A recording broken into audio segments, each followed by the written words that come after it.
And with Derrick Lewis, he's been looking forward to fighting someone else just in the meantime, since we've got Stipe Miocic versus Francis Ngannou 2 in the coming weeks.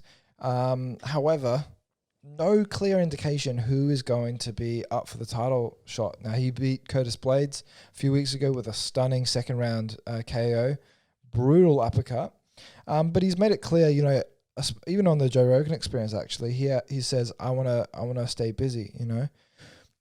I think the perfect matchup is Ciryl Gane. Ciryl Gane is coming off a win.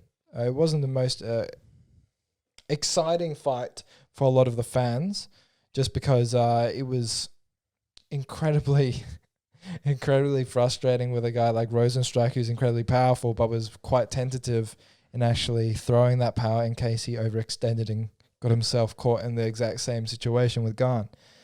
I would love to see that happen. I think it should happen, I just want to know currently, where is Derrick Lewis currently in the rankings after beating Curtis Blades? Because Curtis Blades, if he beat Derrick Lewis, he was said to be the next one in line for a title shot. But we've also got Alexander Volkov, who is said to also be in line for a title shot in the future. The heavyweight division's a bit funny right now on who would be next afterwards, since we've also got John Jones, who's supposed to have the next title shot against... it's all very wishy-washy. Like, the main thing right now for the UFC is, look, John Jones will have the next title shot against Stipe Miocic, the winner of Stipe versus Francis, right? But who would be next after that? Who is the one that is not in the, the hype position and is genuinely the next person in the light heavyweight rankings? Well, who would that be? Well, Derrick Lewis is second. So not light heavyweight. Heavyweight, yeah. Derrick Lewis is second in the rankings, so he's sort of in the picture, but he's already had a shot at Daniel Cormier back when he was a double champ. So he's sort of already been in the picture as well. Do I think the thing is, Derrick Lewis has never fought Stipe Miocic, but he's fought Francis, but that wasn't really necessarily a good fight because. Well, Derrick Lewis did a podcast with Joe Rogan this week as well, which have you seen it, by the way? I have seen it. It's good stuff. Yes. He talked about that he had issues with his back and his hands, and he had issues with his ankles and all that sort of stuff. And then Francis was sort of coming into that fight after his loss to Stipe, and then people were saying that he was sort of like scared, he didn't want to get hurt.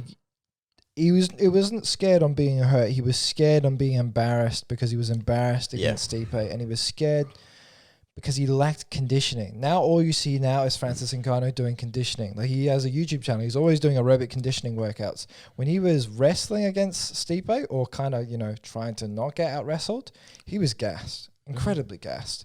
And that's fine for someone like Francis Ngannou because he never really goes past the first round. He's always got that extreme knockout power. When he fought Derrick Lewis, we were expecting a huge barn burner, similar to Ciryl Gane and Rosenstrike. Now, neither of these fights with incredibly heavy hitters had a incredible trade. No, there was no impressive kickboxing striking match happening. It was very tentative, very calculated, and kind of just similar to point fighting and things like that, holding them up against the cage. Yeah. So Derrick Lewis came off an impressive knockout against Curtis Blades, and he holds the most knockouts in heavyweight history. So arguably he should be next against John Jones after John Jones is, scrap. But he wants to stay busy because that could take a year until he actually, the situation is resolved. So who can he fight? A lot of people have put up Ciryl Gane. Or you could have Volkov. Because he's fought Volkov in the past. There you go. Because Ciryl Gane is, I would say, the most pure option, because Ciryl Gane did a really, really good job against Rosenstrike. So, and Ciryl Gane's sort of upcoming. Ciryl Gane's fast. He's so fast for a bloody heavyweight.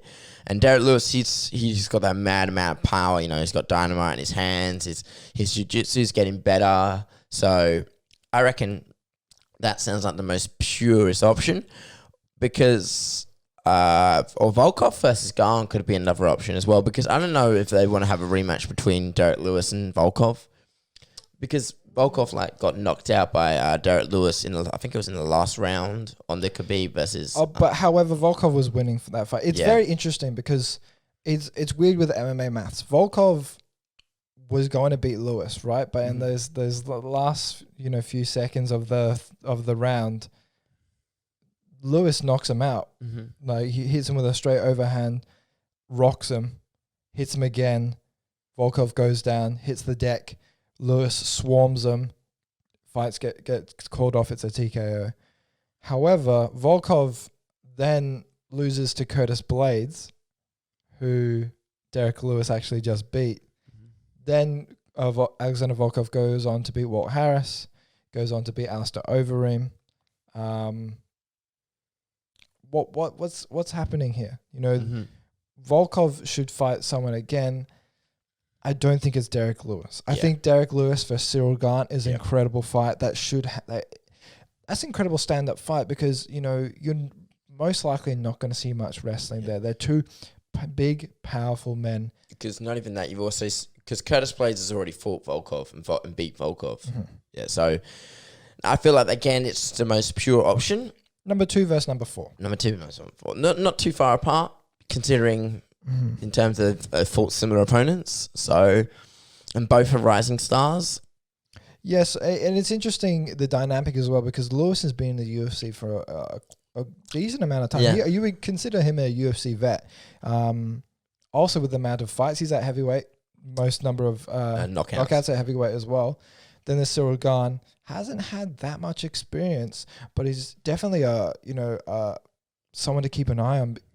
He's climbed the rankings very quickly, only been doing professional MMA for 3 years, and he's already number 4, right? It's very reminiscent of Francis Ngannou's climb, because the only one to beat Francis Ngannou has been Stipe.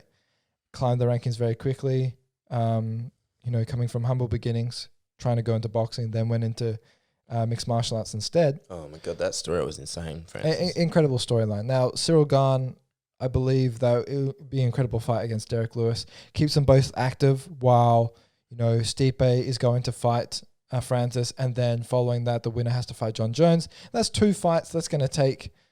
We don't know how long John Jones is going to take until he is happy with where he's at his heavyweight, weight limit.